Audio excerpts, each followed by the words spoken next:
Chapter 5. Chapter 5. The Feast of the New Yam was approaching, and Umuofia was in a festive mood. It was an occasion for giving thanks to Ani, the earth goddess and source of all fertility. Ani played a greater part in the life of the people than any other deity. She was the ultimate judge of morality and conduct. And what was more, she was in close communion with the departed fathers of the clan whose bodies had been committed to earth. The Feast of the New Yam was held every year before the harvest began to honor the earth goddess and the ancestral spirits of the clan. New yams could not be eaten until some had first been offered to these powers. Men and women, young and old, looked forward to the New Yam festival because it began the season of plenty, the new year. On the last night before the festival, yams of the old year were all disposed of by those who still had them. The new year must begin with tasty, fresh yams and not the shriveled and fibrous crop of the previous year. All cooking pots, calabashes, and wooden bowls were thoroughly washed, especially the wooden mortar in which yam was pounded. Yam fufu and vegetable soup was the chief food in the celebration. So much of it was cooked that, no matter how heavily the family ate or how many friends and relatives they invited from neighboring villages, there was always a large quantity of food left over at the end of the day. The story was always told of a wealthy man who set before his guests an amount of fufu so high that those who sat on one side could not see what was happening on the other. It was not until late into the evening that one of them saw for the first time his in-law who had arrived during the course of the meal and had fallen onto the opposite side. It was only then that they exchanged greetings and shook hands over what was left of the food. The New Yam Festival was thus an occasion for joy throughout Umuofia, and every man whose arm was strong, as the Igbo people say, was expected to invite large numbers of guests from far and wide. Okonkwo always asked his wives' relations, and since he now had 3 wives, his guests would make a fairly big crowd. But somehow Okonkwo could never become as enthusiastic over feasts as most people. He was a good eater and could drink one or two fairly big gourds of palm wine, but he was always uncomfortable sitting around for days waiting for a feast or getting over it. He would be very much happier working on his farm. The festival was now only 3 days away. Okonkwo's wives had scrubbed the walls and the huts with red earth until they reflected light. They had then drawn patterns on them in white, yellow, and dark green. Then they set about painting themselves with camwood and drawing beautiful black patterns on their stomachs and on their backs. The children were also decorated, especially their hair, which was shaved into beautiful patterns. The women talked excitedly about the relations who had been invited, and the children reveled in the thought of being spoiled by these visitors from the motherland. Ikemefuna was equally excited. The New Yam Festival seemed to him to be a much bigger event here than in his own village, a place which was already becoming a remote and vague in his imagination. Then the storm burst. Okonkwo, who had been walking about aimlessly in his compound in suppressed anger, suddenly found an outlet. "Who killed this banana tree?" he asked. A hush fell on the compound immediately. "Who killed this tree? Or are you all deaf and dumb?" As a matter of fact, the tree was very much alive. Okonkwo's second wife had merely cut a few leaves off it to wrap some food, and she said so.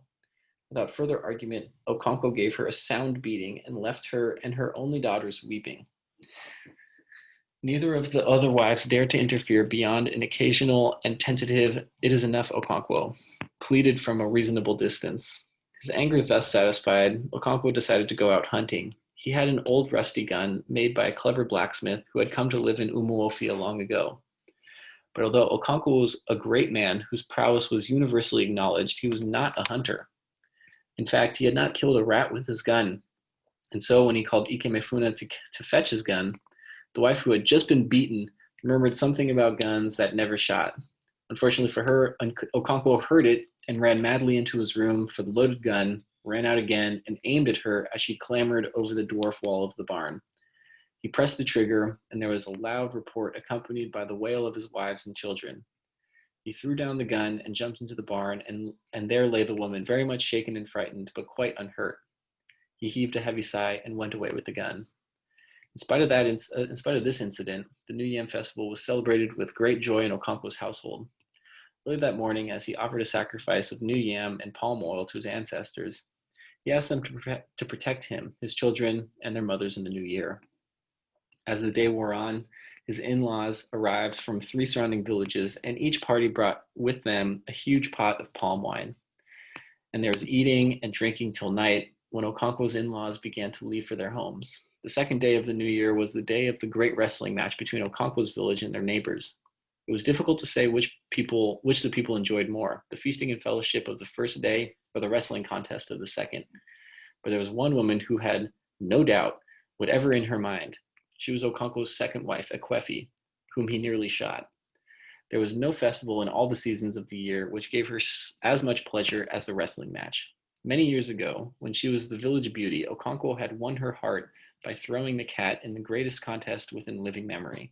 She did not marry him then because he was too poor to pay her bride price. But a few years later, she ran away from her husband and came to live with Okonkwo. All this happened many years ago. Now Ekwefi was a woman of 45 who had suffered a great deal in her time, but her love of wrestling contests was still as strong as it was 30 years ago. It was not yet noon on the second day of the New Yam Festival. Ekwefi and her only daughter Azinma sat near the fireplace waiting for the water in the pot to boil. The fowl Ekwefi had just killed was in the wooden mortar. The water began to boil, and in one deft movement she lifted the pot from the fire and poured the boiling water over the fowl. She put back the empty pot on the circular pad in the corner and looked at her palms, which were black with soot. Zinma was always surprised that her mother could lift a pot from the fire with her bare hands. Ekwefi, she said, is it true that when people are grown up, fire does not burn them? Zinma, unlike most children, called her mother by her name. Yes, replied Ekwefi, too busy to argue. Her daughter was only 10 years old, but she was wiser than her years. But Nwoye's mother dropped her pot of hot soup the other day and it broke on the floor. Ekwefi turned the hen over in the mortar and began to pluck the feathers. Ekwefi, said Azinma, who had joined in plucking the feathers, my eyelid is twitching. It means you're going to cry, said her mother. No, Azinma said, it's this eyelid, the top one. It means that you will see something. What will I see? She asked. How can I know? Ekwefi wanted her to work it out herself. Oh, said Azinma at last. I know what it is. It's the wrestling match. At last the hen was plucked clean. Ekwefi tried to pull out the horny beak, but it was too hard. She turned round on her low stool and put the beak in the fire for a few moments. She pulled again and it came off. Ekwefi, a voice called from one of the other huts. It was Nwoye's mother, Okonkwo's first wife. Is that me? Ekwefi called back. That was the way people answered calls from the outside. They never answered yes for fear it might be an evil spirit calling. Will you give Azinma some fire to bring me? Her own children and Ikemefuma had gone to the stream. Ekwefi put a few live coals into a piece of broken pot, and Azinma carried it across the clean-swept compound to Nwoye's mother. Thank you, Ma, she said. She was peeling new yams, and in a basket beside her were green vegetables and beans. Let me make the fire for you, Azinma offered. Thank you, Ezigbo, she said. She often called her Ezigbo, which means the good one. Azinma went outside and brought some sticks from a huge bundle of firewood. She broke them into little pieces across the sole of her foot and began to build a fire, blowing it with her breath. You will blow your eyes out, said Nwoye's mother, looking up from the yam she was peeling. Use the fan. She stood up and pulled out the fan, which was fastened onto one of the rafters. As soon as she got up, the troublesome nanny goat, which had been dutifully eating yam peelings, dug her teeth into the real thing, scooped out 2 mouthfuls, and fled from the hut to chew the cud in the goat's shed. Nwoye's mother swore at her and settled down again to her peeling. Zinma's fire was now sending up thick clouds of smoke. She went on fanning it until it burst into flames. Nwoye's mother thanked her, and she went back to her mother's hut. Just then, the distant beating of drums began to reach them. It came in the direction of the Ilo, the village playground. Every village had its own Ilo, which was as old as the village itself, and where all the great ceremonies and dances took place. The drums beat the unmistakable wrestling dance, quick, light, and gay, and it came floating on the wind. Okonkwo cleared his throat and moved his feet to the beat of the drums. It filled him with fire as it had always done from his youth. He trembled with the desire to conquer and subdue. It was like the desire for a woman. We shall be late for the wrestling, Azinma said to her mother. They will not begin until the sun goes down, but they are beating the drums. Yes, the drums begin at noon, but the wrestling waits until the sun begins to sink. Go and see if your father has brought out yams for the afternoon. He has. Nwoye's mother is already cooking. Go and bring our own then. We must cook quickly or we shall be late for the wrestling. Azinma ran in the direction of the barn and brought back 2 yams from the dwarf wall. Ekwefi peeled the yams quickly. The troublesome nanny goat stiffed about, eating the peelings. She cut the yams into small pieces and began to prepare pottage using some of the chicken. At that moment, they heard someone crying just outside their compound. It was very much like Obiageli, Noe's sister. Is that not Obiageli's Geli weeping? Ekwefi called across the yard to Noe's mother. Yes, she replied. She must have broken her water pot. The weeping was now quite close, and soon the children filed in, carrying on their heads various sizes of pots suitable to their years. Ikemefuna came first with the biggest pot, closely followed by Noe and his two younger brothers. Obiageli brought up the rear, her face streaming with tears. In her hand was the cloth pad on which the pot should have rested on her head. What happened? Her mother asked, and Obiageli told her a mournful story. Her mother consoled her and promised to buy her another pot. Noe's younger brothers were about to tell their mother the true story of the accident when Ikemefuna looked at them sternly, and they held their peace. The fact was that Obiageli had been making Iyanga with her pot. She had balanced it on her head, folded her arms in front of her, and began to sway her waist like a grown-up young lady. When the pot fell down and broke, she burst out laughing. She only began to weep when they got near the Iroko tree outside their compound.